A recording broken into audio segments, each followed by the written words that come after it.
everyone, and welcome to another episode.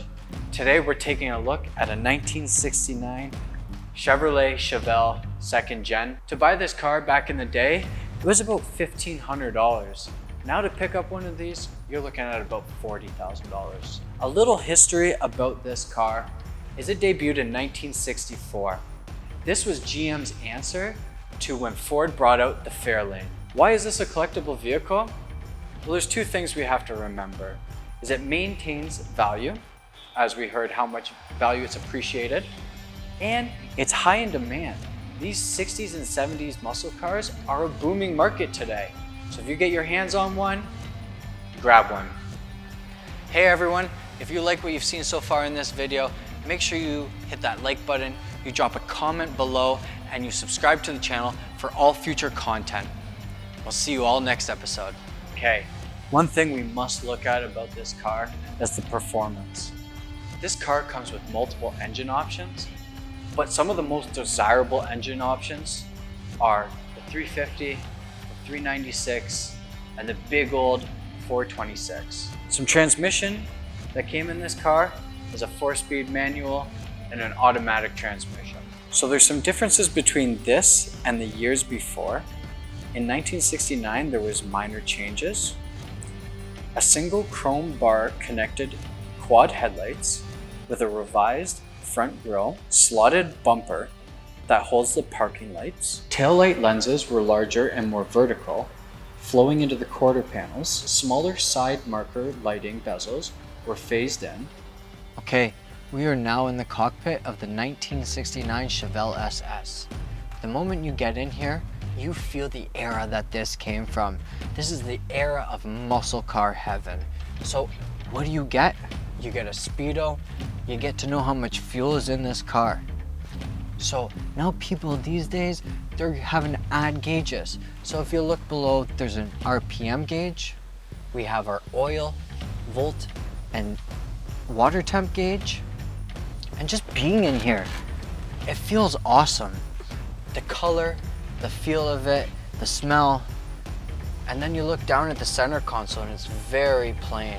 You have your gear shifter here and you know that you're just putting the foot down and you're gonna have some fun.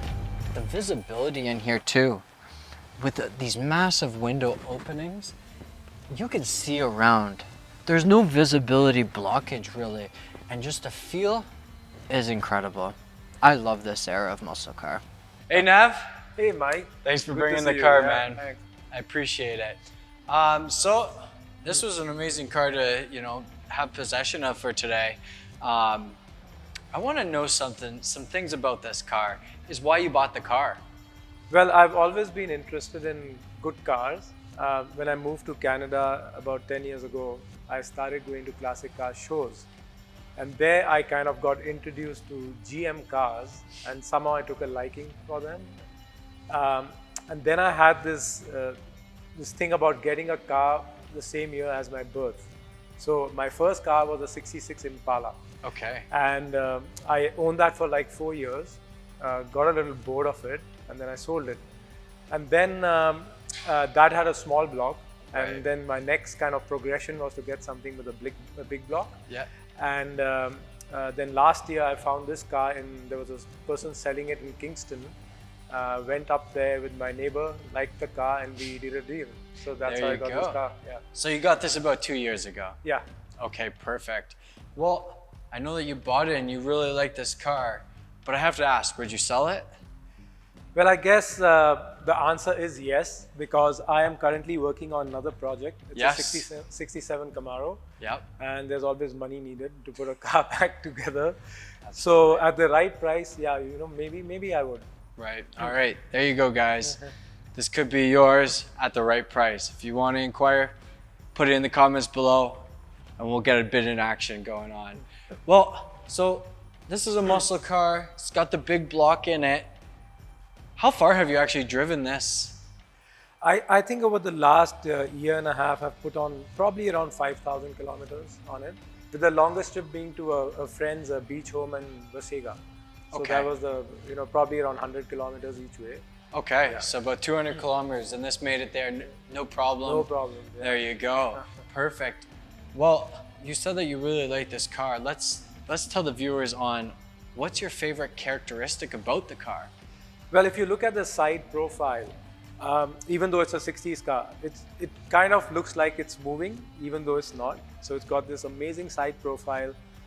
So if you saw the transition from the 50s to 60s cars, they became more profiled than from bulky and squarish. Yeah. And this was one of those first conversions for the Chevelle, because if you look at the cars from the 65 and 67, they're a little more squarish and bulkier look. So that's why I really like about this car is the profile. Perfect.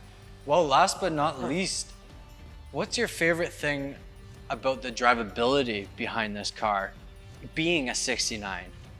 So a couple of things. One is it's a big block, so it's got a lot of power, even though it's a heavy car. Yep. And then there was one conversion done to the car so that it could stop, because now all cars around you have disc brakes. So it's got all-wheel disc brakes. Okay. So it drives, in fact, very well. It handles well. It drives straight. You can leave the steering wheel. It doesn't, go left and right. I would say the one thing which is common about these cars, which affects the drivability, is that the power steering, they're like kind of overpowered, right? They're not variable power steerings. So they feel a little light on the road from that respect. Right. But otherwise, this car drives pretty well. Awesome.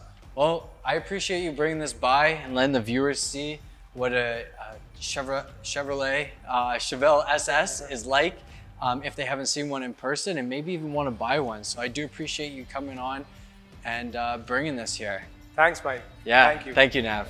Hey everyone, if you like what you've seen in the video already, make sure you drop a like, a comment, and you subscribe to the channel for all future content. If you would like to be on the show and you have a collector car, make sure you send an email to mike@driveforcancer.ca